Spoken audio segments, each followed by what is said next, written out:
ഞാനേ ഒരു കാര്യം പറഞ്ഞാൽ നിങ്ങൾ തമാശയാണെന്ന് വിചാരിക്കരുത്, ചിരിക്കരുത്. യുണൈറ്റഡ് നേഷൻസിന് ഒരു സെക്യൂരിറ്റി നമ്മളുടെ സെക്രട്ടറി ജനറൽ ഉണ്ട്, ആന്റോണിയോ ഗുട്ടറസ്. ഓർക്കണുണ്ടോ അങ്ങനെ ഒരാളിനെ? ഒരു പ്രായമായൊരു മനുഷ്യൻ. UN സെക്രട്ടറി ജനറൽ എന്നൊക്കെ പറഞ്ഞാൽ എന്താ ഗമ എന്നറിയാമോ? ലോക രാജ്യങ്ങളുടെ മുഴുവൻ തലവനല്ലേ പുള്ളി. ഒരു കാലത്ത് പുള്ളിയെ കണ്ടു കഴിഞ്ഞാൽ എല്ലാവരും എണീറ്റ് നിന്ന് ആരെയും തോർത്ത് കെട്ടി ഓച്ചാനിക്കുമായിരുന്നു. ഇപ്പോൾ ഒരു പട്ടി പോലും തിരിഞ്ഞു നോക്കാനില്ല. പുള്ളി ഇവിടെ ഇന്ത്യയിലൊക്കെ വന്നു. തൃശ്ശൂർ പൂരമോ ചോറ്റാനിക്കര മകമോ ആറ്റുകാൽ പൊങ്കാലയോ എന്തോ ഒക്കെ കണ്ടിട്ടൊക്കെ തിരിച്ചുപോയി. ഒരു മനുഷ്യൻ തിരിഞ്ഞു നോക്കാനില്ല. പുള്ളി ഇന്നലെ ഒരു പ്രസ്താവന ഇറക്കി. പുള്ളി അമേരിക്കയോടും ഇസ്രായേലിനോടും പറഞ്ഞു, യുദ്ധം നിർത്തണം എന്ന് പറഞ്ഞു. ദൈവം സഹായിച്ച് ഈ ഭൂമിയിൽ ഒരു മനുഷ്യൻ മൈൻഡ് ചെയ്തില്ല കേട്ടോ, ഒരു മനുഷ്യൻ. എനിക്ക് വലിയ സങ്കടം തോന്നി. ഞാനെങ്കിലും മൈൻഡ് ചെയ്തില്ലെങ്കിൽ, ഞാൻ മൈൻഡ് ചെയ്താലെന്താ, ചെയ്തില്ലെങ്കിൽ എന്താ, എന്നാലും നമുക്കൊരു മര്യാദയുണ്ടല്ലോ. ഒരു പ്രായം ചെന്ന മനുഷ്യൻ ഈ 196 രാജ്യങ്ങളൊക്കെ കൂടിയിട്ട് സെക്രട്ടറി ജനറൽ എന്ന് പറഞ്ഞു വെച്ചിട്ട് ഇവിടെ ഒരു വിലയുമില്ല. ആ മനുഷ്യൻ ഈടാ യുദ്ധം നിർത്തടാ മക്കളെ എന്ന് പറഞ്ഞു. പുള്ളി ആള് ബുദ്ധിമാനാണ് കേട്ടോ. ഇതൊക്കെ ആണെങ്കിലും പുള്ളി അമേരിക്കയോടും ഇസ്രായേലിനോടുമാണ് യുദ്ധം നിർത്താൻ പറഞ്ഞത്. ഇറാനോട് പറഞ്ഞില്ല. കാരണം ഇറാനോട് പറഞ്ഞു കഴിഞ്ഞാൽ ഇറാൻ വല്ല തെറിയും പറഞ്ഞിട്ട് ഒരു മിസൈൽ ഇങ്ങേരുടെ തലയ്ക്ക് വിട്ട് കഴിഞ്ഞാൽ പോക്കാം. പുള്ളിക്കും ജീവഭയം ഉണ്ടല്ലോ. സംഗതി സെക്രട്ടറി ജനറൽ ഒക്കെ ആണെങ്കിലും ജീവഭയം എല്ലാവർക്കും ഉണ്ടല്ലോ. അതുകൊണ്ട് പുള്ളി ഇറാനോട് ആവശ്യപ്പെട്ടില്ല. പിന്നെ നടന്ന തമാശ, നമ്മളുടെ പോപ്പ് ഉണ്ടല്ലോ, പോപ്പ് വത്തിക്കാനിലെ വലിയ പുള്ളിയാ, അഖില ലോക കത്തോലിക്ക സഭയുടെ നേതാവാണ്. പുള്ളിയും ഒരാളിനോട് യുദ്ധം നിർത്താൻ പറഞ്ഞു. ആരോട്? നെതന്യാഹുവിനോട്. ഇറാനോട് പറഞ്ഞില്ല, ട്രംപിനോട് പറഞ്ഞില്ല, നെതന്യാഹുവിനോട് പറഞ്ഞു, മോനെ ഈസ്റ്റർ സമയമാണ്, ഞാൻ പറയുന്നു ഒന്ന് കേൾക്കട, നീ യുദ്ധം നിർത്ത് എന്ന് പോപ്പ് നെതന്യാഹുവിനോട് പറഞ്ഞു. നെതന്യാഹു ഒരു തറവാട്ടി പറഞ്ഞ മനുഷ്യനായതുകൊണ്ട് പുള്ളി അതിന് മറുപടി ഒന്നും കൊടുത്തില്ല. ട്രംപിനോട് പറഞ്ഞാൽ ട്രംപ് ചിലപ്പോൾ തെറി പറയുകയോ തുണിമുക്കി കാണിക്കുകയോ ഒക്കെ ചെയ്യും. കാര്യം ട്രംപ് ക്രിസ്ത്യാനിയൊക്കെ ആണെങ്കിൽ ഇവരുടെ സഭ വേറെയാണെന്നാണ് ഞാൻ മനസ്സിലാക്കുന്നത്. ട്രംപിന് എന്ത് പോപ്പ്? താൻ പോടോ കഴിഞ്ഞാൽ ക്ഷീണമല്ലേ. അതുകൊണ്ട് ട്രംപിനോട് പറഞ്ഞില്ല. ഇറാനോട് പറഞ്ഞു കഴിഞ്ഞാൽ പറഞ്ഞു തീരുന്നതിന് മുമ്പേ ഇറാൻ വത്തിക്കാനിലേക്കൊരു ഹൈപ്പർസോണിക് മിസൈൽ അയച്ചിട്ട് വത്തിക്കാൻ ആകെ 110 ഏക്കറേ ഉള്ളൂ വത്തിക്കാൻ. ഒറ്റ മിസൈലും അത് തീർത്ത് കളയാനായിട്ട് എന്ത് ചെയ്യും? അതുകൊണ്ട് പുള്ളി ഒരു സേഫ് ഏരിയ നോക്കിയിട്ട് നെതന്യാഹുവിനോട് പറഞ്ഞാൽ ഒന്നുമില്ലേ, തെറിയും പറയില്ല, ആക്രമിക്കുകയില്ല. കാരണം നെതന്യാഹുവിനൊരു പ്രത്യേക ലക്ഷ്യമുണ്ട്. ആ ലക്ഷ്യത്തിലേ നെതന്യാഹു ആക്രമിക്കുകയുള്ളൂ. ഇപ്പോഴും അങ്ങനെ ചെയ്യുന്നുള്ളൂ. നെതന്യാഹുവിൻ്റെ കാര്യം നിങ്ങൾ ആലോചിച്ച് നോക്കുന്നേ. ഞാൻ ഈ ഇന്നലത്തെ കണക്ക് ഞാൻ എടുത്ത് നോക്കി, ഇച്ചിരി ബുദ്ധിമുട്ടി ഇൻ്റർനെറ്റിൽ സെർച്ച് ചെയ്ത് ഒക്കെ നോക്കിക്കഴിഞ്ഞപ്പോൾ ഇറാൻ 20 മിസൈലാണ് ഒരു ദിവസം ഈ ഇസ്രായേലിലേക്ക് അയച്ചിരിക്കുന്നത്. അതിലൊന്നോ രണ്ടോ മിസൈൽ മാരകമായിട്ട് ഇസ്രായേലിന് പ്രഹരമേൽക്കുകയൊക്കെ ചെയ്തു കേട്ടോ. 10-18 പാഴായും പോയി. അതേ ഇറാൻ UAE-യിലേക്ക് അയച്ച മിസൈൽ 26 എണ്ണമാണ്. 6 കൂടുതലാണ്. വാസ്തവത്തിൽ ഇറാൻ അപ്പോൾ യുദ്ധം ചെയ്യുന്നത് ആരോടാണ്? ഇസ്രായേലിനോടാണോ അതോ UAE-യോടാണോ? UAE എന്ത് പഴച്ചു? അവിടെ അമേരിക്കയുടെ സൈനിക താവളമുണ്ട്.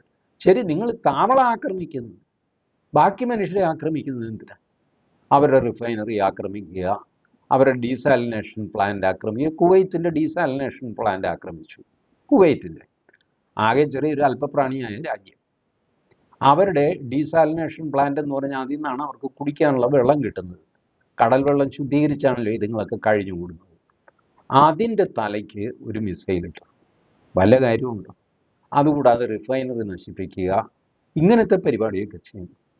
എനിക്ക് മനസ്സിലാകാത്തത്, ഇറാൻ ഇപ്പം അമേരിക്ക ദൂരെയാണ്, അമേരിക്കയെ ആക്രമിക്കാൻ ഇറാന് പറ്റുന്നില്ല. ആ നിസ്സഹായാവസ്ഥ നമുക്ക് മനസ്സിലാവും. പക്ഷേ ഇസ്രായേലിനെ ആക്രമിക്കാമല്ലോ. അത് നിങ്ങൾക്ക് ആക്രമിക്കാൻ പറ്റിയ അകലത്തിലുള്ള ഒരു സ്ഥലമാണ് ഇസ്രായേൽ. നിങ്ങൾ ഈ Saudi Arabia, Bahrain, Kuwait, Qatar, ഇവരുടെയൊക്കെ തലയ്ക്കിടുന്ന മിസൈലുകളെല്ലാം ചേർത്തിട്ട് ഇസ്രായേലിൻ്റെ തലയ്ക്കിട്ട് കഴിഞ്ഞാൽ അത്രയും നാശനഷ്ടം അവിടെ ഉണ്ടാവില്ലേ? നിങ്ങളെന്തിനാ ഇവരെ ഉപദ്രവിക്കുന്നത്? സാങ്കല്പികമായ അമേരിക്കൻ ബേസ്, അവിടെ ബേസും കീസും ഒന്നുമില്ല. അമേരിക്കക്കാരനൊക്കെ വിമാനം കയറി പോയി, അവിടെ ഒരു മണ്ണാങ്കട്ടയില്ല. അപ്പൊ പിന്നെ ഇയാൾ ആക്രമിക്കുന്ന ആരുടെ നേർക്കാണ്? ശരിക്കും പറഞ്ഞാൽ സുന്നി മുസ്ലിങ്ങളെ ആണ് ഇയാൾ ആക്രമിക്കുന്നത്. ഈ ഇറാൻ, ഷിയ മുസ്ലിങ്ങൾ നിറഞ്ഞ ഇറാൻ, സുന്നി മുസ്ലിങ്ങൾ നിറഞ്ഞ ഗൾഫ് നാടുകളെ ആക്രമിക്കുന്ന കാഴ്ചയാണ് നാം കണ്ടുകൊണ്ടിരിക്കുന്നത്. അപ്പോൾ മോഹൻദാസ് ഈ യുദ്ധത്തെ മതവൽക്കരിക്കുന്നു, ഞാൻ വൽക്കരിക്കുകയൊന്നും വേണ്ട, ഇത് വൽക്കരിച്ചിരിക്കുകയാണ്. ഇതൊക്കെ പച്ച പ്ലെയിനായിട്ട് നിങ്ങൾ ഇൻ്റർനാഷണൽ വെബ്സൈറ്റുകളൊക്കെ എടുത്ത് നോക്കുക, അതിലെ ലേഖനങ്ങളൊക്കെ ഒന്ന് ഓടിച്ച് വായിച്ച് നോക്കുക. The divide is very clear. നമ്മൾ ഇതുവരെ കണ്ടത്, അതായത് ഒരു 1970-കൾ വരെ ഈ ഗൾഫിൽ വലിയ എണ്ണശേഖരം കണ്ടുപിടിച്ച് ഇങ്ങനെ ഒരു വിസ്ഫോടകമായ വിസ്മയകരമായ ഒരു വളർച്ച ഗൾഫിനുണ്ടായിരുന്നില്ല. 70-കൾ മുതലാണ് ഗൾഫ് അങ്ങ് വളർന്നു വന്നത്. അതോടെ ഗൾഫിലെ എണ്ണ നിക്ഷേപം മുഴുവൻ പുറത്തു വന്നു. ഗൾഫ് രാജ്യങ്ങൾ മുഴുവൻ പണക്കാരായി. അവർ ഈ ഒട്ടകത്തെയും വളർത്തി അതിൻ്റെ പാലും കുടിച്ച് ഈന്തപ്പനെ കുരുവും തിന്ന് ജീവിച്ചിരുന്ന ആൾക്കാർ മുഴുവൻ ഓവർനൈറ്റ് പണക്കാരായി, വാൻ പാർട്ടികളായി. അങ്ങനെ ദുബായ് എന്ന നമ്മുടെ സങ്കല്പം വന്നു. ഇവിടുന്ന് മലയാളികളുടെ കുത്തൊഴുക്ക് അങ്ങോട്ടുണ്ടായി.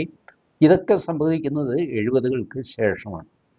അങ്ങനെ ലോകത്തിൻ്റെ തന്നെ എണ്ണയുടെ പ്രഭവ കേന്ദ്രം ഈ പറഞ്ഞ രാജ്യങ്ങളായിട്ട് മാറി. ഏത്? Kuwait, Oman, Bahrain, Saudi Arabia, UAE, ഇതുപോലെയുള്ള രാജ്യങ്ങൾ മൊത്തം അവരാണ് എണ്ണ വിതരണം. അങ്ങനെ അവർ വലിയ പണക്കാരായി.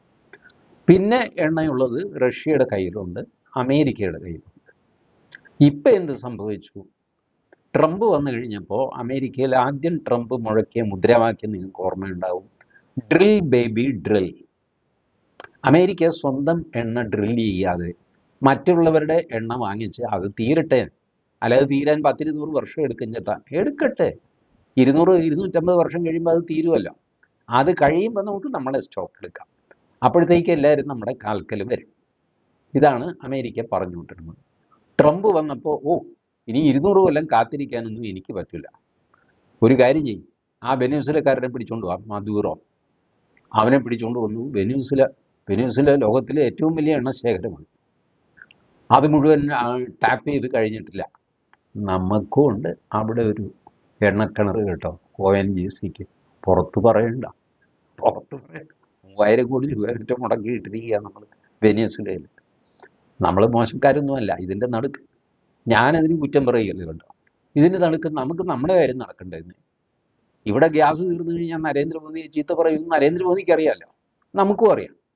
അതുകൊണ്ട് പുള്ളി നമ്മുടെ സർവൈവലിന് പറ്റിയ കാര്യങ്ങളൊക്കെ പോയി ചെയ്തു വെച്ചു. വെനസ്വേലയിൽ നിന്ന് ആർക്ക് വേണമെങ്കിലും എണ്ണ മേടിക്കാം എന്നൊക്കെ പറയുമ്പോൾ നമ്മൾ കാശ് കൊടുത്ത് മേടിക്കേണ്ട, കാരണം നമ്മളുടെ എണ്ണപ്പാടം നേരത്തെ തന്നെ അവിടെയുണ്ട്. ഇതാണ് നമ്മൾ ചെയ്തു വെച്ചിരിക്കുന്ന പണി. എന്ത് വാങ്ങിക്കോട്ടെ, വെനസ്വേലയുടെ എണ്ണയും അമേരിക്കയുടെ കയ്യിലായി. അപ്പോൾ അമേരിക്കയായി, വെനസ്വേലയായി. അമേരിക്ക ഒരു ടോപ്പ് ക്ലാസ് എണ്ണ വിൽപ്പനക്കാരനായി. ഇനിയുള്ളത് ഗൾഫാണ്. ഈ ഗൾഫിലെ എണ്ണയുടെ നിയന്ത്രണം കൂടെ അമേരിക്കയ്ക്ക് കിട്ടണം. അപ്പം ഗൾഫിലെ എണ്ണ കുഴിച്ചെടുക്കുന്ന കമ്പനി, ഇതൊക്കെ അമേരിക്കൻ കമ്പനികളാണ്. അവർക്കൂടെ അതിഭയങ്കരമായ ഇൻവെസ്റ്റ്മെൻറ്റും സംഗതിയൊക്കെ ഉണ്ട്. ഇറാന് അവർ അണുവായുധം ഉണ്ടാക്കുന്നു എന്നുള്ള പേരിൽ സാങ്ഷൻ കൊടുത്തിട്ട് ഇറാനെ ശ്വാസം മുട്ടിച്ച് അങ്ങനെ ഇട്ടിരിക്കുന്നു. ഇറാൻ ഒളിച്ചും പാത്തും ചൈനയ്ക്കൊക്കെ വിൽക്കുന്നു. ഇങ്ങനെയാണ് സമ്പ്രദായം. അപ്പം ഇതിൻ്റെ നിയന്ത്രണം കൂടെ അമേരിക്കയുടെ കയ്യിൽ വരണം. അതാണ് അമേരിക്കയുടെ ആവശ്യം. ഇതോടെ ലോകത്തിലെ ഏകദേശം എണ്ണയുടെ വലിയൊരു ഭാഗം, റഷ്യ ഒഴിച്ചാൽ ബാക്കി എണ്ണയുടെ വലിയൊരു ഭാഗം അമേരിക്കയുടെ നിയന്ത്രണത്തിലാവും. ഒന്നുകിൽ അമേരിക്കയുടെ സ്വന്തമാകും, അല്ലെങ്കിൽ നിയന്ത്രണത്തിലാവും. ഇതൊക്കെ കൊണ്ടാണ് അമേരിക്ക ഇതിൽ കയറി ചാടിയിരിക്കുന്നത്. അല്ലാതെ ഇറാൻ ഒരു അണുബോംബ് ഉണ്ടാക്കി എന്ന് വിചാരിച്ചിട്ട് അമേരിക്കയ്ക്കൊന്നും സംഭവിക്കാനില്ല. അണുബോംബ് ഉണ്ടാക്കരുത് എന്നുള്ള വാശി ഇസ്രായേലിന് മാത്രമാണുള്ളത്. ഇസ്രായേൽ അതിനുവേണ്ടി ആത്മാർത്ഥമായിട്ട് പണിയെടുക്കുന്നു, അമേരിക്കയെ കൊണ്ട് പണിയെടുപ്പിക്കുന്നു. ഇപ്പം ഈ സംഭവം നോക്കിയിട്ട് മിനിഞ്ഞാന്ന് ട്രംപ് ഒരു പ്രസംഗം നടത്തിയല്ല. ആ പ്രസംഗത്തിൽ പുള്ളി യുദ്ധം അവസാനിപ്പിക്കും എന്നൊക്കെ പറയുന്ന ആൾക്കാർ പ്രതീക്ഷിച്ചു. എവിടെ? ആശാൻ ഒരു പിടിയും കൊടുത്തില്ല. സാധാരണ പറയുന്ന പോലെ യുദ്ധം മുന്നോട്ട് പോകുമെന്നും ചിലപ്പോഴൊക്കെ പോവില്ലെന്നും എനിക്ക് തോന്നുമ്പം നിർത്തുമെന്നും ചിലപ്പോൾ നിർത്താതിരിക്കുമെന്നും പറഞ്ഞ് എങ്ങും തൊടാതെ പുള്ളി ഡയലോഗ് അടിച്ചു. അത് മാത്രമല്ല, പുള്ളി പറഞ്ഞു, ഇറാൻ ഇതുവരെ എൻ്റെ വിശ്വരൂപം കണ്ടിട്ടില്ല, ഇനി കാണാൻ പോകുന്നതേ ഉള്ളൂ. അല്ലേ, പറഞ്ഞു തീർന്നില്ല. അതിനു മുമ്പ് ഇറാനിലെ വലിയൊരു പാലം, രണ്ട് നഗരങ്ങളെ, ടെഹ്റാനെയും വേറൊരു നഗരത്തെയും ബന്ധിപ്പിക്കുന്ന വലിയ പാലം, ഇതിൻ്റെ ഡിസ്ക്രിപ്ഷൻ വായിച്ചപ്പോൾ കണ്ണ് തള്ളിപ്പോയി കേട്ടോ. 136 മീറ്റർ ഉയരമുള്ള പാലം. ഞാൻ വീണ്ടും നോക്കി, മീറ്റർ തന്നെയാണോ? അതേ, മീറ്ററാണ്. 136 മീറ്റർ എന്ന് പറഞ്ഞാൽ 13×3=39, ഏകദേശം 450 അടി പൊക്കമുള്ള പാലം. 450 അടി പൊക്കത്തിൽ ഇവർക്ക് എന്തിനാ പാലം? ഇതെന്താ ഇത്? മലമുകളിൽ കൂടെ പാലം? എന്ത് വാങ്ങിക്കോട്ടെ, ഇറാൻകാരത് ഉണ്ടാക്കി. B1 പാലം. ഈ B1 പാലത്തെയാണ് എന്തോ B1 ബോംബർ കൊണ്ട് തന്നെ അമേരിക്ക അങ്ങ് തീർത്ത് കളഞ്ഞു. പാലം അവിടെ ആയിട്ട് കണ്ടിച്ച് തകർത്ത് കളഞ്ഞു. ഇറാൻ്റെ നട്ടെല്ലൊടിഞ്ഞു. ഇറാൻ പറയുന്നത്, ഞങ്ങൾ ഉദ്ഘാടനം പോലും ചെയ്തിട്ടില്ല ഈ പാലം, ഇത് നശിപ്പിച്ചത് മാനവരാശിക്കെതിരെയുള്ള നീക്കമാണ് അമേരിക്കയുടെ. അമേരിക്ക പറഞ്ഞു, നിന്നെ ഞാൻ ഗുഹാമനുഷ്യനാക്കുകൂടാ, ശിലായുഗത്തിലേക്ക് പറഞ്ഞു വിടും. ഇറാൻ അപ്പോൾ ഇറാൻ്റെ മറുപടി നോക്കണം.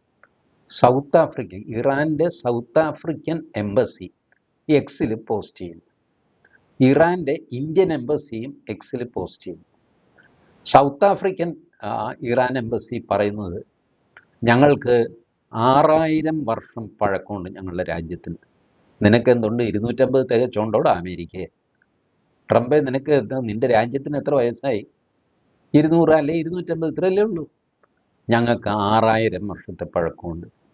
നീ ഗുഹാമനുഷ്യനായിട്ട് കിടന്ന് അന്യോന്യം വെട്ടിത്തിന്നുകൊണ്ടിരുന്നപ്പോൾ ഞങ്ങൾ ഹ്യൂമൻ റൈറ്റ്സ് എഴുതി വയ്ക്കുകയായിരുന്നു.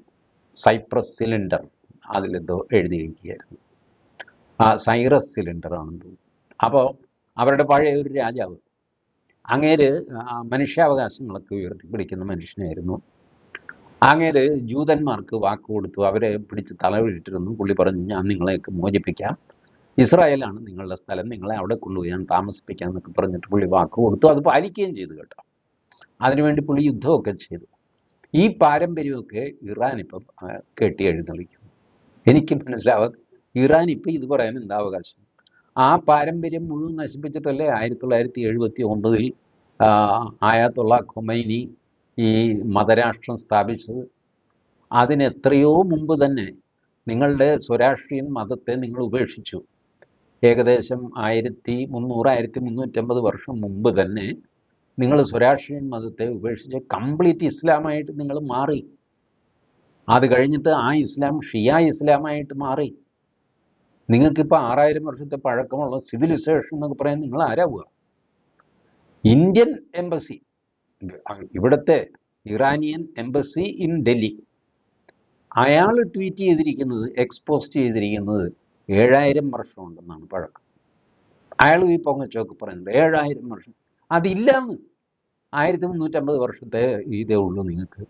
നിങ്ങൾ ആ പഴയ പാരമ്പര്യമൊക്കെ കളഞ്ഞു കുളിച്ചു. പേർഷ്യൻ സാമ്രാജ്യമൊന്നും അല്ല നിങ്ങളിപ്പോൾ. ഈ പേർഷ്യയുടെ പഴക്കം നിങ്ങൾ പറഞ്ഞു കഴിഞ്ഞാൽ നിങ്ങൾ ഈ ചെയ്തത് മുഴുവൻ തെറ്റാണെന്ന് നിങ്ങൾക്ക് സമ്മതിക്കേണ്ടി വരും.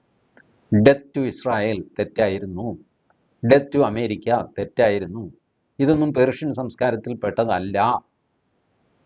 അപ്പോൾ പിന്നെ നിങ്ങൾ ഇത് പറഞ്ഞിട്ട് ഞങ്ങൾ പേർഷ്യക്കാരാണെന്നൊക്കെ ഇപ്പം പറയുന്നത് നിങ്ങൾക്ക് രക്ഷപ്പെടാൻ വേണ്ടിയിട്ടല്ലേ? അതൊന്നും ശരിയൊന്നുമില്ല. അമേരിക്ക ഇപ്പം ചെയ്യുന്നത്, ഇസ്രായേലും കൂടെ ചേർന്ന് ചെയ്യുന്നത്, ഇറാൻ്റെ ഓരോ ഞരമ്പും കണ്ടിക്കുക, ഓരോ ഹൈവേ, ഓരോ റെയിൽവേ എല്ലാം തകർക്കുക. അതായത് എറണാകുളത്ത് ഒരു ബോംബിടും, എറണാകുളത്തിനും ചേർത്തലയ്ക്കും ഇടയ്ക്കുള്ള ഹൈവേ തകർത്ത് കളയും. ചേർത്തലയ്ക്കും ആലപ്പുഴയ്ക്കും ഇടയ്ക്കുള്ള ഹൈവേ തകർക്കും. ആലപ്പുഴയ്ക്കും കായംകുളത്തിനും ഇടയ്ക്ക് തകർക്കും. കായംകുളത്തിനും കൊല്ലത്തിനും ഇടയ്ക്ക് തകർക്കും. കൊല്ലത്തിനും ആറ്റിങ്ങലിനും ഇടയ്ക്ക് 2 സ്ഥലത്ത് തകർക്കും. ആറ്റിങ്ങലിനും തിരുവനന്തപുരത്തിനും ഇടയ്ക്ക് 2 സ്ഥലത്ത് തകർക്കും. ഇങ്ങനെ ഈ ഹൈവേ കഷ്ണം കഷ്ണമാണ്. കാരണം IRGC മൂവ് ചെയ്യുന്നത് റോഡ് വഴി അല്ലെങ്കിൽ റെയിൽ വഴിയാണ്. ഇത് തകർത്ത് കഴിഞ്ഞാൽ പിന്നെ IRGCക്ക് മൂവ് ചെയ്യാൻ പറ്റില്ല. കൂടി വന്നു കഴിഞ്ഞാൽ ഒരു 5 കിലോമീറ്റർ ദൂരമേ കിട്ടുകയുള്ളൂ. അതിനപ്പുറത്തേക്ക് പോകാൻ പറ്റില്ല.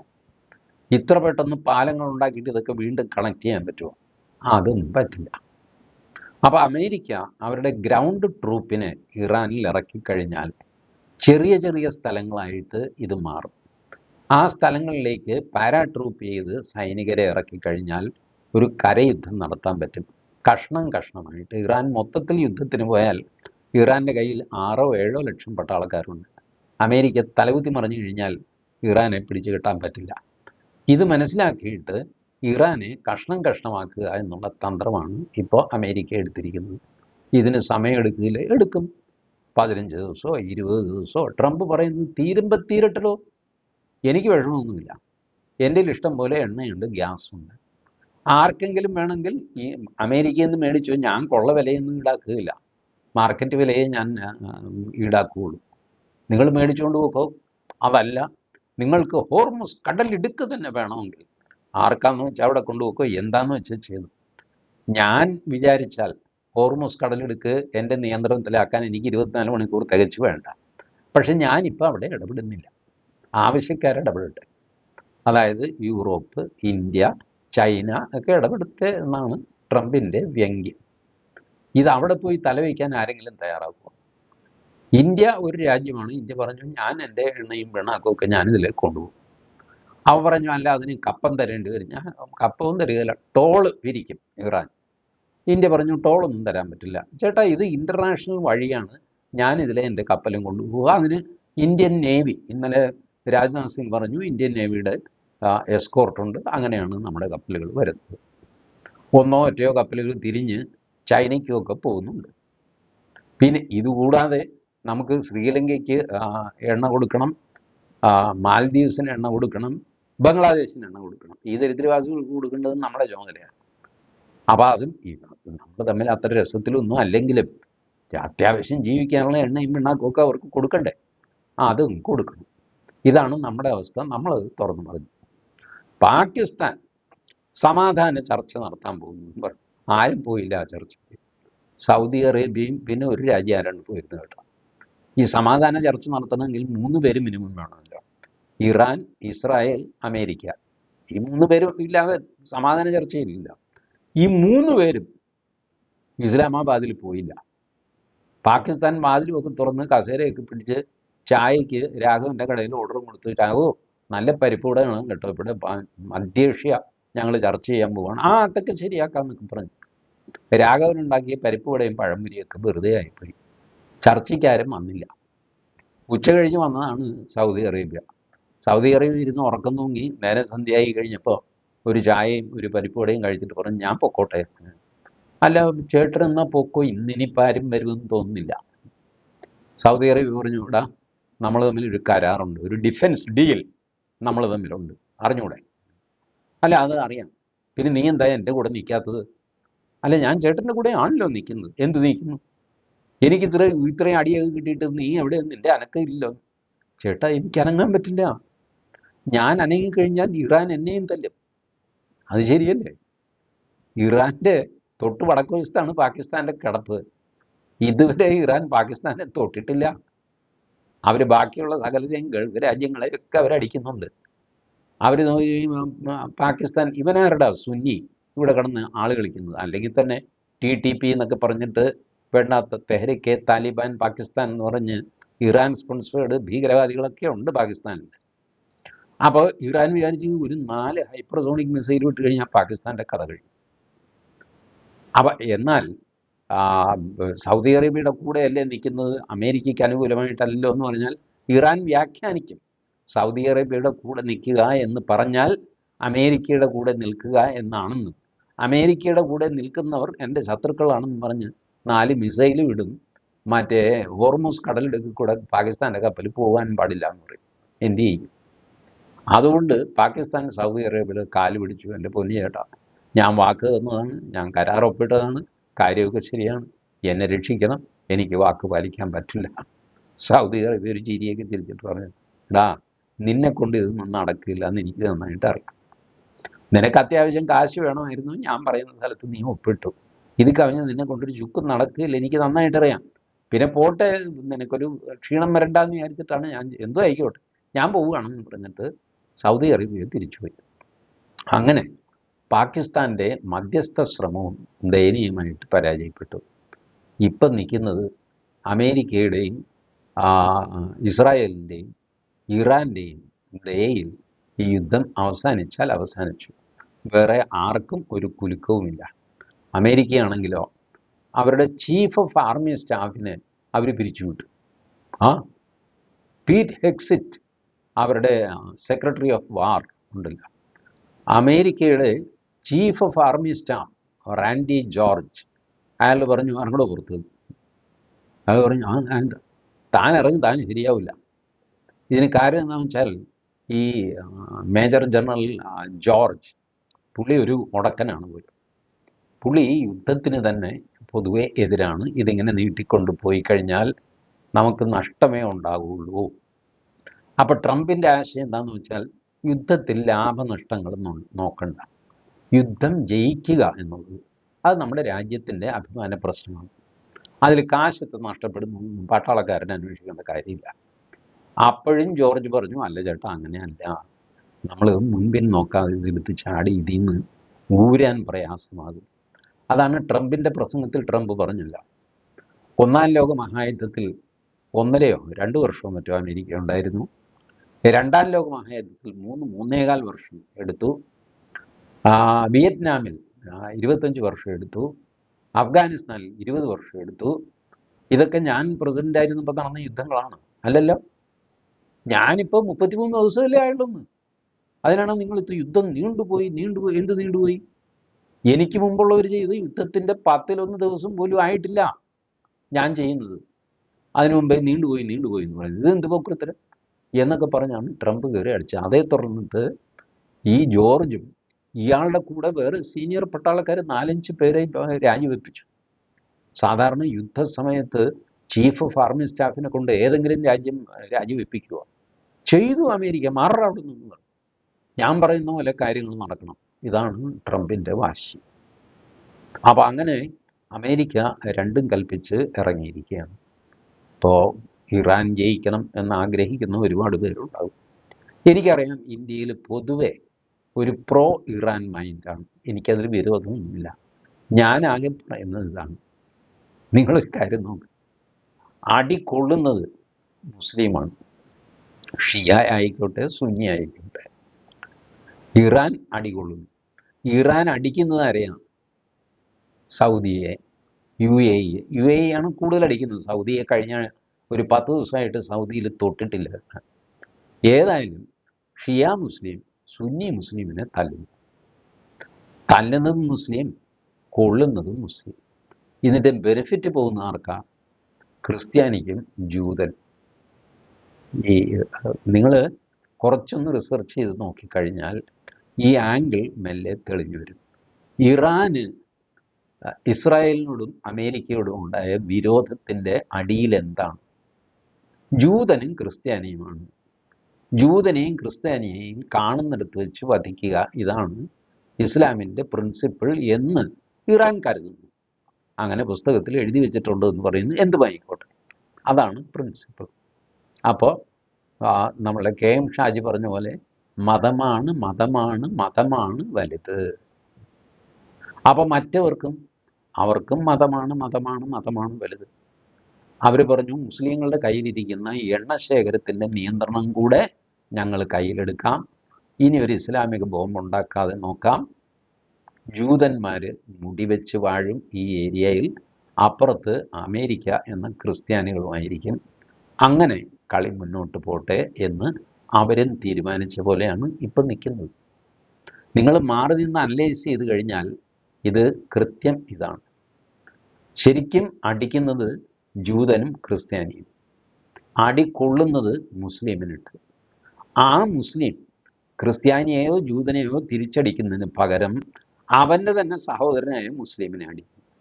എന്ത് ചെയ്യും? എന്തൊരു വൈപരീത്യം! ഇതാണ് നമ്മുടെ ഇപ്പോൾ നടക്കുന്ന ലോകമഹായുദ്ധത്തിൻ്റെ തുടക്കത്തിൽ സംഭവിച്ചിരിക്കുന്ന കാര്യം. കഴിഞ്ഞ ഒരു മാസമായിട്ട് ഇനിയും ചിത്രം വ്യക്തമായിട്ടില്ല. ഒരുപാട് സംഭവങ്ങൾ ബാക്കിയുണ്ട്. ചിരിക്കാനും ചിന്തിക്കാനുമുള്ള സംഭവങ്ങൾ അന്താരാഷ്ട്ര തലത്തിൽ നടന്നുകൊണ്ടിരിക്കുന്നു. അത് ഞാൻ വഴിയേ പറയാം. Thank you.